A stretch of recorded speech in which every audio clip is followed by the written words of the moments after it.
Hello everyone, my name is Dick Worth. I'm production manager here at the Kankakee Nursery Company. We're in Aroma Park, Illinois. With me is our propagator, Chuck Davis, and we're honored to host a virtual tour for the IPPS meeting, the Eastern Region meeting in Chicago this year. And what our plan is to go through our propagation procedures in a chronological order and share that with you throughout the season. So, Chuck, I'll let you explain what we're going to do, how we're going to do that. Okay. Well, it's a pleasure once again to talk to the IPPS. We've been a part of it for many years and understand the value and the difficulty during this COVID period. But the virtual tour should be very interesting, and we're going to try to do all our prop methods through the entire year. It would initiate with harvesting some material from last year, some evergreen cuttings. So that's where we're going to start. We're in late February now. Today's February 23rd. So we're going to start with that. We'll progress into actually sticking of some cuttings, some evergreen cuttings in late April, and then we will go into our budding period. So thanks again to Kim Shearer and the site committee for the IPPS for including us in this, and we hope you enjoy it, and we're happy to share what we know with all the IPPS members. It's February 22nd, and we're harvesting our arborvitaes that were stuck last April. The best place to store these plants and overwinter them is right in the sand where they were stuck. But we're getting to the point now with the sun and the heat that we really don't want them to actively grow. We want to harvest them dormant. So we do propagate in sand, and this basically is us during the harvest process. Once we cut into the sand, it's loose enough and we try to dry it down, then we have the ability to just basically pull them out. And you can see it's fairly effortless for these guys to pull the cuttings out. And then you get an impression of the quality of these plants. And you can almost see the original cutting and how beefy and stocky it was. And this, honestly, is excellent in terms of root development. These plants will go directly into a 1-gallon pot and be grown for a year and a half and then lined out in our field. So this is really the start of the quality of the plant. It starts right in the sand, and it makes for an outstanding fibrous root system. So it's February 26th. We're in our greenhouse and we're going to do some winter grafting. The plant material, the actual understock, was dormant in a polyhouse, and it was brought in here for a couple weeks to kind of get it actively growing. We were waiting to see some white root development on the roots to give us the indication that we were ready to start grafting. We want to put a special thanks out to Mike Yanni for providing the grafting material, the scion wood. Early glow buckeye is going on to yellow buckeye as the understock. I'd like to introduce you to David Andrade. He's our head grafter, and his assistant, Victor Rodriguez. We're going to go ahead and do the actual graft. I want to point out that Blackie makes it look very easy, so go ahead. Our first cut is a straight across cut. He's taking the early glow scion material. He's going to make a fresh cut on the base to get into the actively green wood. He's going ahead and preparing the graft. Basically a 1-inch diagonal cut on each side. Let me see that, Blackie. Let me see the scion there. I think he's spinning around. There we go. This is a cleft graft, so he's making a straight down 1-inch cut into the understock, using his knife to hold it open and inserting the graft. Trying his best to match up the edges or the cambium layer. David's done. He's handing it to Victor, who's going to go ahead with basically clear budding tape and is making an airtight seal that compresses the graft and actually makes it airtight. If there's any air, this won't work, and we do need that compression on the graft to make a real tight graft.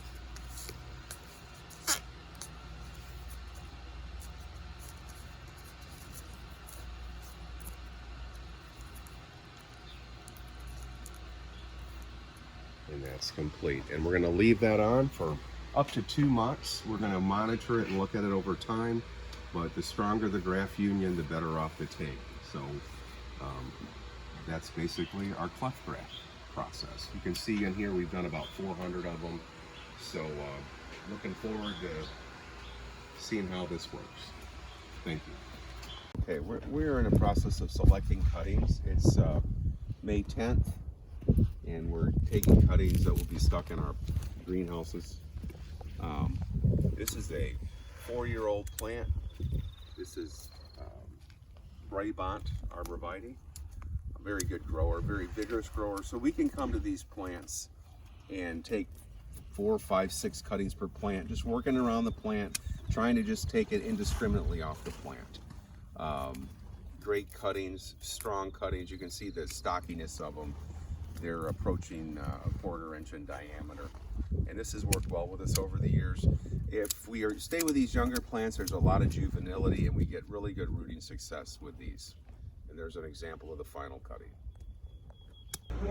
Okay, it's May 10th and we are in the process of sticking our arborvitae cuttings. We previously collected them and stored them. So now we're bringing them out of storage. This is Green Giant. This is a stipe of wood that they've collected in the field. So in this preparation to stick in the cuttings, we're going to be stripping the bottom of the plant, and then we're making a final cut.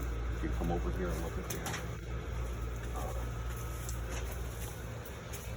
It's really a hardwood cutting at this point, and we're really trying to reduce the leaf surface area, and so that there's good air movement around this cutting, and then we can manage it.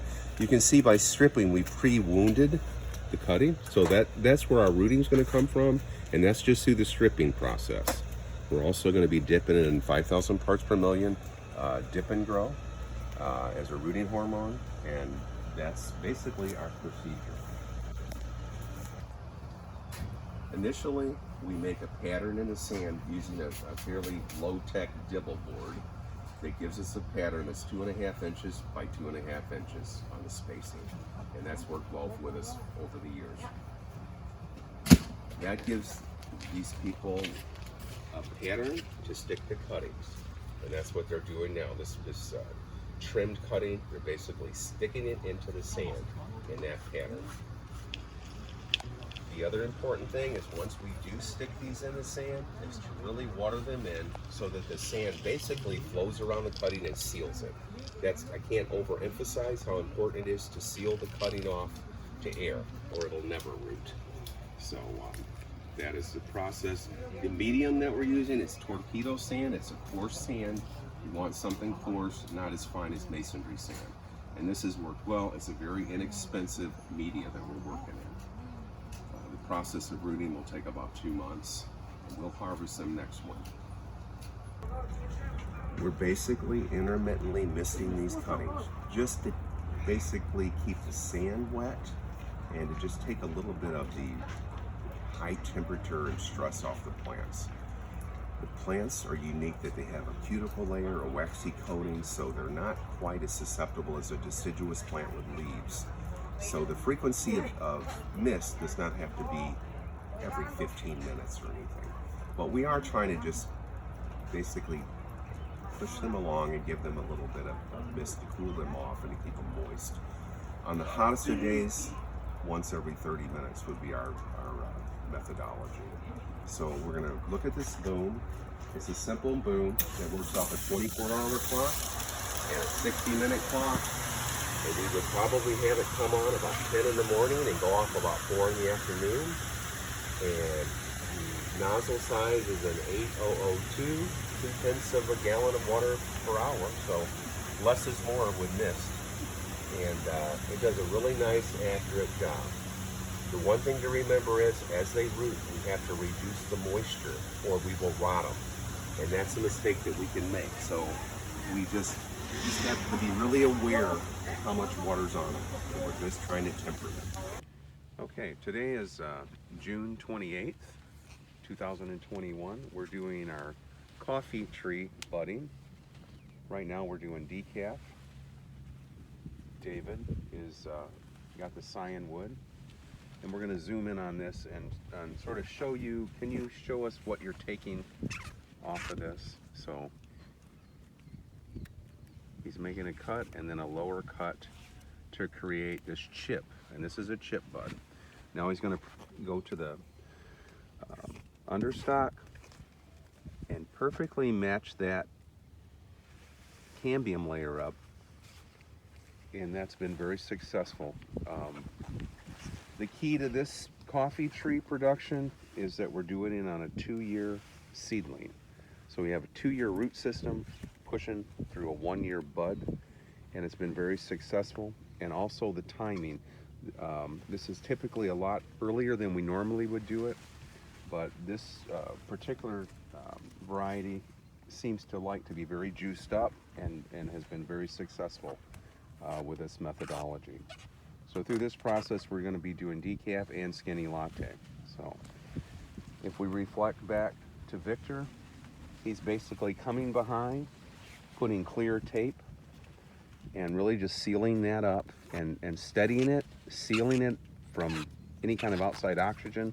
And we'll leave that on, that clear tape, for 40 days. And that's been our methodology, and it's been very successful. So we're looking at coffee tree, and this is decaf that was budded in late June 2020. We budded it on a 2-year seedling, and it was a chip bud. Part of the success of this is budding it onto a 2-year seedling because it has a lot more vigor, and it seems to lend itself to the process better than a 1-year seedling. We've had better success. We also budded the last week of June. That also was instrumental in being successful. So we've gone from on 1 year to like a 30% take rate to this methodology when we don't get frost. We're here at May 10th. You can see the vigor. This is the bud. It's May 10th, and this is going to make an outstanding decaf. And we feel we have about a 90% take rate this year. We don't always hit a home run. Last year we got into a frost situation which damaged them. But this is our methodology for decaf coffee tree. Okay, we're in our 2-year buds. This is decaf. We budded them a year ago. So they were budded onto a seedling as a little bud. And early this spring, we cut the seedling top off, and you can see where the bud took and where it came from. So we pushed the 2-year root system through everything through that one bud. It's June 29th, and that's the growth that we have at this point. So we're easily going to make the grade that we want. Really impressive growth from this procedure. It's August 11, 2021. We are working in our locust budding operation. Traditionally, we're doing a chip bud. Very fortunate to have David Andrade, who's our head budder, that has the skill to make this perfect bond between the cyan wood and the actual seedling. This is followed up by the tire. This is Leopoldo, this is Victor, and this is Carlos.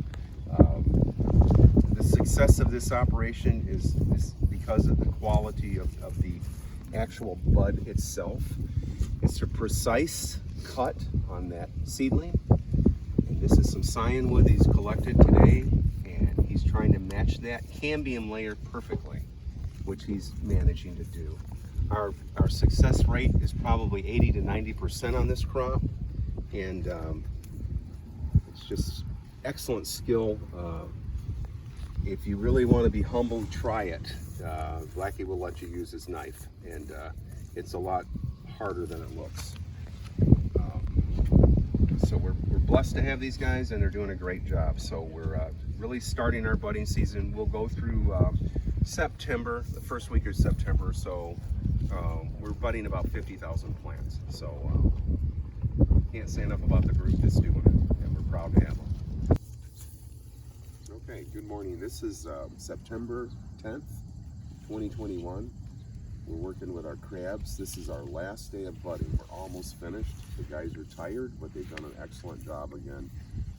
Just to sort of reiterate, the whole success of this program is the skill cutting chip bud that we're actually creating. And we can sort of focus in here on David Andrade. He's our crew leader. And you can see that he's taking this bud wood, and this particular variety is Gladiator, and he is making a perfect cut on the actual seedling. And he's coming and actually trying to recreate a perfect match. And if it's not perfect, he's going to make it one way or the other. But that's a real nice bud. Followed by our tire, Leopold, and he is basically wrapping and sealing the cutting from drying out. Our traditional methodology here is 40 days in that state with basically just clear tape, and we'll take this off in 40 days, and that has worked well for us. The success of these crab, they're going faster than I can walk with them, but the success of this has been really excellent. We're probably getting over 90% take on crabs. So this root stock is sprout free. There's other options, but this has worked well for us in terms of management. So once again, thanking these guys for the effort they made this year. They've done well over 40,000 buds, approaching 50,000. So quite a project.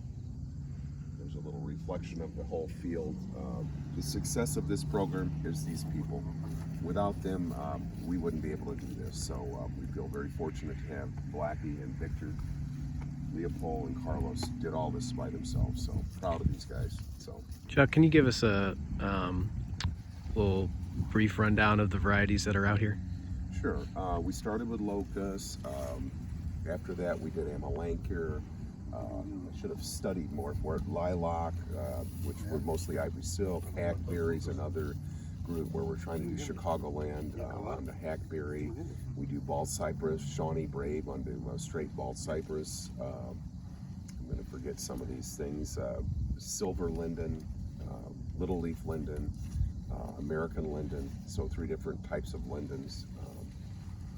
I'm sure I will forget some of these other ones, but it's a pretty broad range. It really helps us to have our control of our own destiny in terms of what we're buying in, and the more we can produce, the less we have to buy in, and it really is an advantage in this area. And it's really, I think, unique to Chicagoland to have skilled budders within your own operation. Even out west, it's mostly subcontracted out.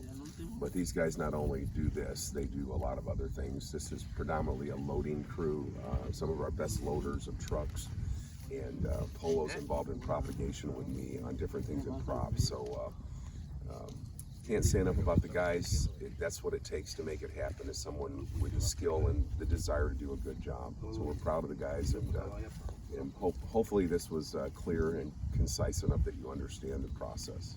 Thank you. Say hi, guys. Thanks again. All right. Thanks. Leopoldo. Yay!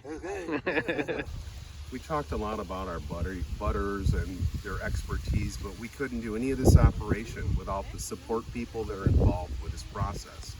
Today, this is Chella, and she is actually taking it's been 40 days, and she's removing the actual tape of the bud. I'll give you a little demonstration of her taking that off, but it's really as simple as cutting it, taking it off without damaging the bud, which is sort of on the southwest side of that. You can see, if you look at the bud that it has taken, it's actually healed, and it's right here. You can see it matched up perfectly. So this whole process takes a lot of people to make this all happen. So this is just part of the continued process of the success. If we don't take them off right, that's as big of an issue is not chipping budding it correctly. So it takes a lot of hands to make this whole process work. I wanted to also say there was a lot of bud preparation prior to actually budding. Chella can demonstrate with a hoe. Grab a hoe, Chella. We really want a level surface, and a lot of times over the course of the season on these seedlings, dirt will be thrown up on the seedling. The initial thing that Chella does is she'll come through and actually hoe this and make a good surface for our budding crew. And they'll go through in preparation of the budding and basically do that. The other thing that Chella does right before Blackie would come through, she'll actually clean the bud with her hand, with a glove on, just to get all the grit, the splash dirt, all that off, and that's also part of the process. The other girls have walked away, but we have Ava and Lena and Martha and other people that are Marcella at the other end, but you know, they're part of this operation and part of the success of the buddy as much as Blackie is. So.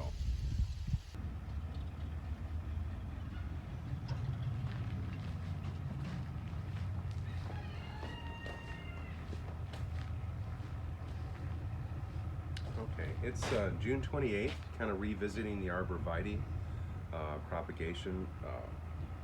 These cuttings were stuck in early May, like the first week of May, and at this point we're seeing some reflush on the top. A lot of them have rooted. This is emerald. Basically, we've done intermittent misting just to temper it. We don't want it too hot, we don't want it too dry. But as you see, if we pull one up, we're rooting. We're to the point where we can start drying this crop down. This is exactly what we want. And we've got a pretty good take here on these emeralds. Don't like to pull all of them up, but yeah, they're definitely rooted. So I feel really good about this crop at this point. So fast forwarding, here's Technique 2 years later, after this is their third year in the field. You can see the type of growth, you know, that we can accomplish. This is year 3. They look great. Really feel like it's all based on the original, you know, root structure and the spacing and how we're taking care of them. We planted the next year, the year older is right next to this crop, so this would be an example of a 4-year technique. This is basically where we're going to take cuttings from next year, and you can sort of see the magnitude. Now we're getting up to 3 feet. You know, another couple years we'll be doing a lot of harvesting out of here, but it's a long-term crop, but you know, well worth it. It's a high-value crop in our nursery. It all came through propagation. Hello again. September 20th. This concludes our annual talk about all the propagation methods that we do at Kankakee Nursery. Once again, it's a privilege to work with the IPPS and share this information. At this point, I'd like to turn it back over to Dick Worth.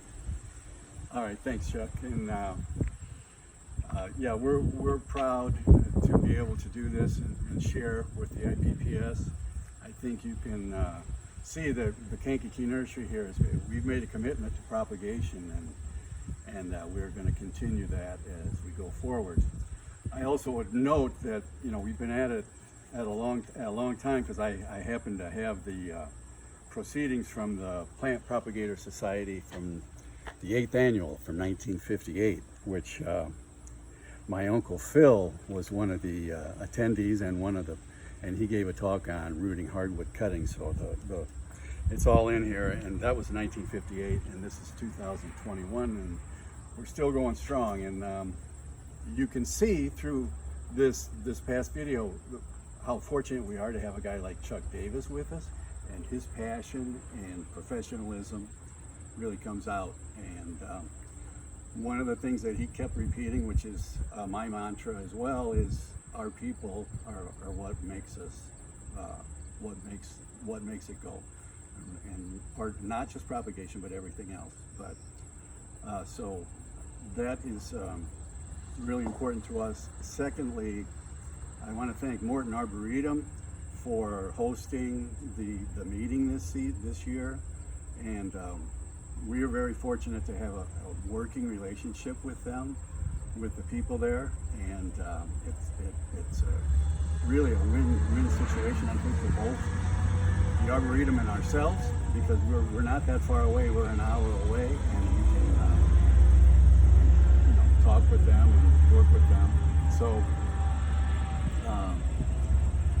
that, and then, you know, finally, I'll reiterate what Chuck said about the IPPS. It's you know, it's invaluable to us, and it has been over the years. with the meetings, but especially the networking and the people that you meet and you get to talk with, and it really is seeking and sharing, and which I think maybe is unique, not unique, but unusual for a lot of industries. But I think the nursery industry has always been open with each other, and we're all in the same boat. And there's challenges, but somehow we make it through, and it's extremely rewarding. So thanks again.